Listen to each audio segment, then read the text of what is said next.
mapagpalang araw sa inyong lahat dyan. Update lang guys, flex ko lang dito.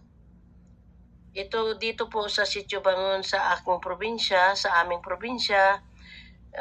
Pinapakita ko lang po ang mga palayan. Medyo mahina ngayon ang tubo ng palay kasi nga nung una sobrang init. Sige init, nagpapasaka na kami ng tubig. Tapos bigla naman uulan. Tapos babahain, parang ganun. Napakahirap ng pananim namin dito ngayon sa probinsya. Kaya napaka asila ng panahon. Ulanin, silakan, ganun pa rin siya. Ayan guys, medyo mahina talaga ang tubo ng palay. Kasi yung iba hindi na tumubo dahil sa sobrang init. Pinaakyatan ng tubig pero hindi pa rin siya nasasangkap sa tubig. Iba kasi yung tubig na galing sa ibabaw. Ayan guys, kaya tingnan mo naman ang palay, medyo iba ang uhay niya. Tapos, yun na. Medyo mahirap siya. Malapit na siyang anihin. So, baga sa mga 3 weeks pa yan guys, aanihin na.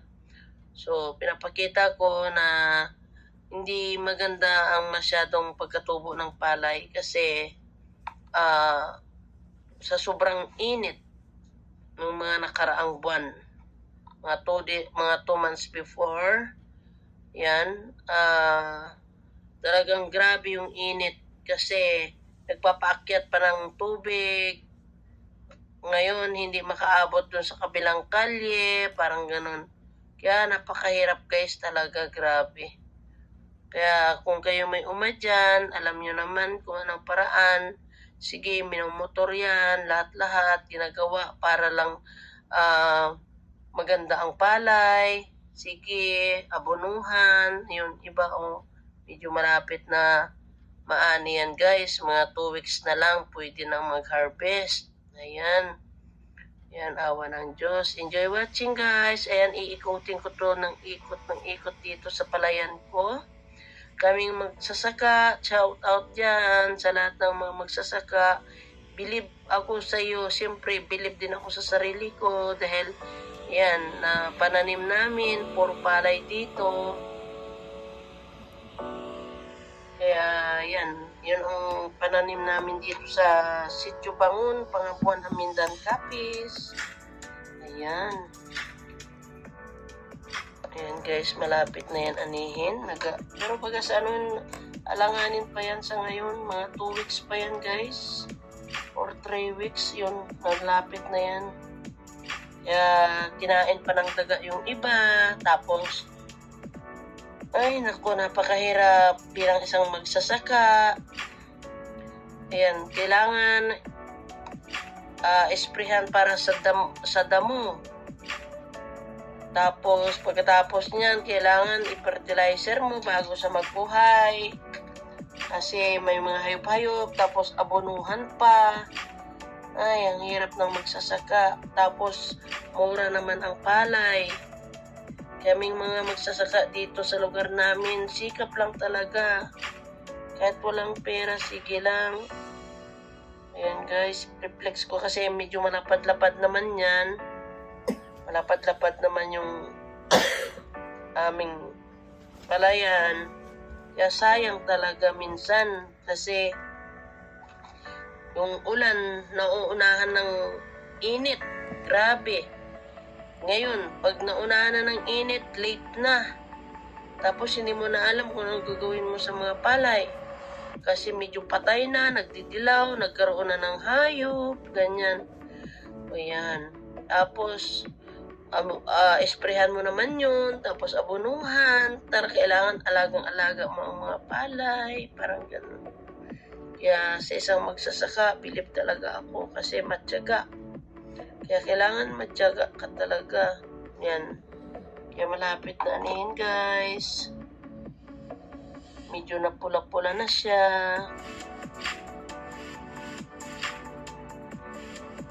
Ayan. Minsan kasi guys, ulan, init, ulan, init. Grabe ang nangyayari dito sa aming probinsya. Pag uminit naman doon sa oras sa tag-ulan at tag-tanim, napakahirap niya talagang anuhin. Siyempre, pag walang ulan, pagpaakyat ka ng tubig, ngayon napakahirap magpaakyat ng tubig. Siyempre, pagkatapos mong akyat ng tubig, magbao-bao ka na, ganun. Tapos, yun, sunod-sunod na yung trabaho hanggang sa pumulang-pulan na, tapos ipaanin mo sa iba dahil hindi naman kaya. Kung may traktora, okay. Pag wala. Parang ganun, guys.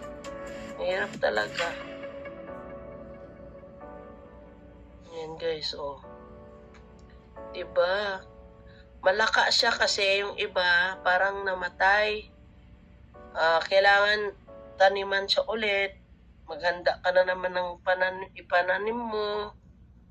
Yun, parang sinasabing parang dagit pa yun. Hanggang kung mag-ipon ka ng puno ng palay para pag oras na may bakante, parang gusto mong taniman. Siyempre, sayang din naman ng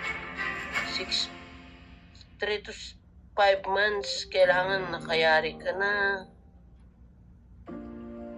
Maganda na yung maganda yung kailangan maglagay ka ng gamot, ng mga sa daga, mag-fertilizer, siyempre, abonuhan. Pag kulang ka sa gamot, talagang hindi maganda ang palay. Kaya, minsan kahit lagyan mo, kahit abonuhan mo yan, fertilizer mo yan, pag ang palay mo talaga hindi sinuwerte, wala talaga. Kaya kami magsasaka, medyo kawawa, pero masarap dito sa probinsya kasi pwede ka magtanim ng ibang gulay. Yan, tulad niyan, may saging, may puno ng kawayan. Pag may bunga na yung saging, pipitasin yun ng almusalin. Yan. Kung hindi talaga yan, maganda ang palay. Sa hindi pa po nakasubscribe, please subscribe at huwag kalimutan magkalimbang. Si Marilo ang iyong naglilingkod. Maraming salamat. Awa ng Diyos, gumanda yung ani. Yan, guys, yung mga saging sa tabi. Yan, marami. Pinatanim ko rin yan. Kaya yan, kailangan talaga sa lupa, kailangan mapakinabangan, may palay, may saging, may garden kang sa gulay. Ay, naku. Yan ang buhay OFW. Yan ang buhay, magsasaka, parang OFW lang na pag sinuwerte, maganda, pag hindi, parang ganon, guys. Kaya mahirap dito sa probinsya, pag walang ulan, maghintay ka pa talaga hanggang sa makadirect ka, makatanim. Kaya pag hindi ka makahintay, magpaakyat ka ng tubig. Ay, naku. Ayan, guys. O, diba? Enjoy watching, guys. Yan, kasama-kasama ko si Inday, Yumi. Ayan. Anak ng pamangkin ko, nakikisabay. Ayan. Yan, mga puno ng kawayan. May puno ng saging. Alam mo, guys, dito sa probinsya namin, napakasarap lang talaga kasi kahit saan ka magtuldol na lupa, pwede ka magtanim ng mga gulay. Ngayon, pag tamad ka talaga, hindi ka talaga makatikim ng ganon. Kailangan sipag ka lang talaga dito sa probinsya para may aanin talaga.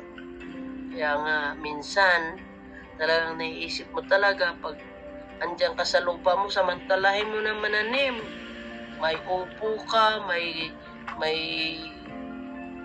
talong ka, may okra ka, may sitaw ka, may kalabasa, kung ano-ano lang, basta mapakinabangan. Tapos mag-alaga ka ng manok. Ayan, guys, mag-alaga ka ng manok. Kung may manok, alaga ka talaga para excuse me, Tapos yan talaga ang mapapakinabangan mo. Kahit wala kang pera, pwede ka magkatay kasi may uulamin kang manok, may gugulayin kang gulay. Pag masipag ka talaga, grabe, marami ka talagang products na makukuha sa lupa. Kaya hindi ka talaga masasayang, hindi talaga yung malulugi. Lalo pa pag sa'yo talaga yung lupa, ikaw ang nagmamay-ari, wow, sarap talaga kasi wala kang takot magtanim, wala kang takot magtrabaho kasi sa'yo talaga ang lupa. Ayan, tulad niyan sa tabi ng palay. Tinataniman ko yan guys ng mga saging, kung ano-ano lang, kalabasa, sitaw, kalamansi, para maging awa ng Diyos, successful tayo siya. O, diba? Ngayon, marami akong kalamansi dito. O, shout out sa inyong lahat, guys. Huwag kalimutan magkalimbang. Maraming salamat sa suporta nyo. Maraming salamat. Please subscribe and click the button. Ayan, guys. For the next video, another naman, magkita-kita tayo. Salamat guys sa inyong panonood. Thank you so much for watching. This is Marilo Velez. Ayan, ang iyong vlogger. Ayan, kahit sa pamamagitan, please like. Maraming salamat at comments guys sa palay kung ano nangyayari. Ayan, kasi kinulang sa init. Ayan guys, thank you very much for watching. This is Marilo Velez 5. Thank you.